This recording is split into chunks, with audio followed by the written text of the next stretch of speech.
ஆமென். இன்னைக்கு சந்தோஷத்தை தேடி அநேகர் எங்கெல்லாமோ போகிறாங்க. சுற்றுலா தலங்களுக்கு போகிறாங்க.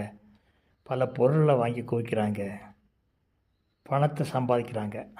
ஓகே, அதெல்லாம் சரிதான். ஆனால் சந்தோஷம் ஒரு நாளும் வெளியே இருந்து வராதுங்க உங்களுக்கு. முதல்ல உங்கள் உள்ளத்தில் ஒரு சந்தோஷத்தை நீங்கள் கண்டுபிடிக்கணும்.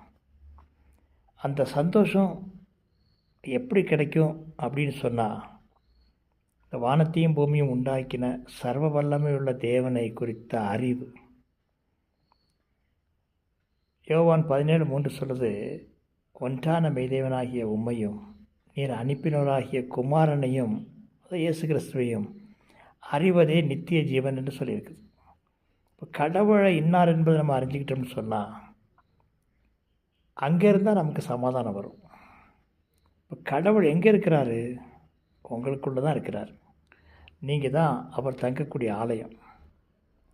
பவுலடிகளார் அழகாக சொல்கிறாரு, சந்தோஷமாக இருங்கள், எப்பொழுதும் சந்தோஷம். மறுபடியும் சொல்கிறேங்கிறாரு, எப்பொழுதும் சந்தோஷமாக இருங்கள்.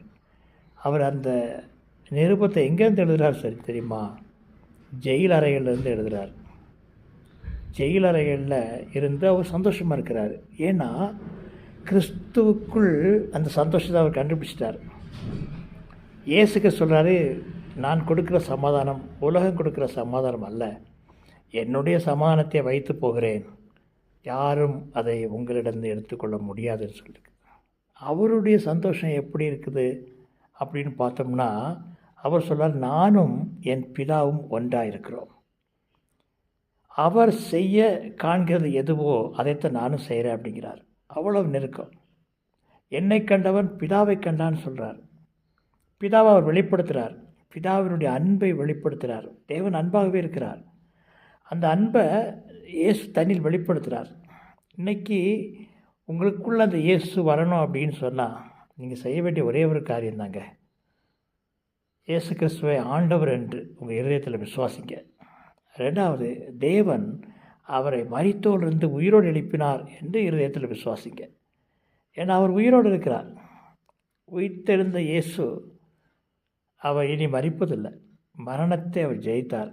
இன்றைக்கி உங்களுக்கு விரோதமாக எழும்புகிற எல்லா ஆயுதங்களையும் நீங்கள் இந்த விசுவாசத்தினால் மேற்கொள்ள முடியுங்க.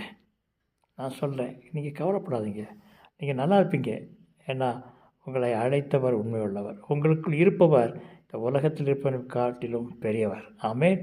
நல்லா இருப்பீங்க. God bless you. ஆமேன்.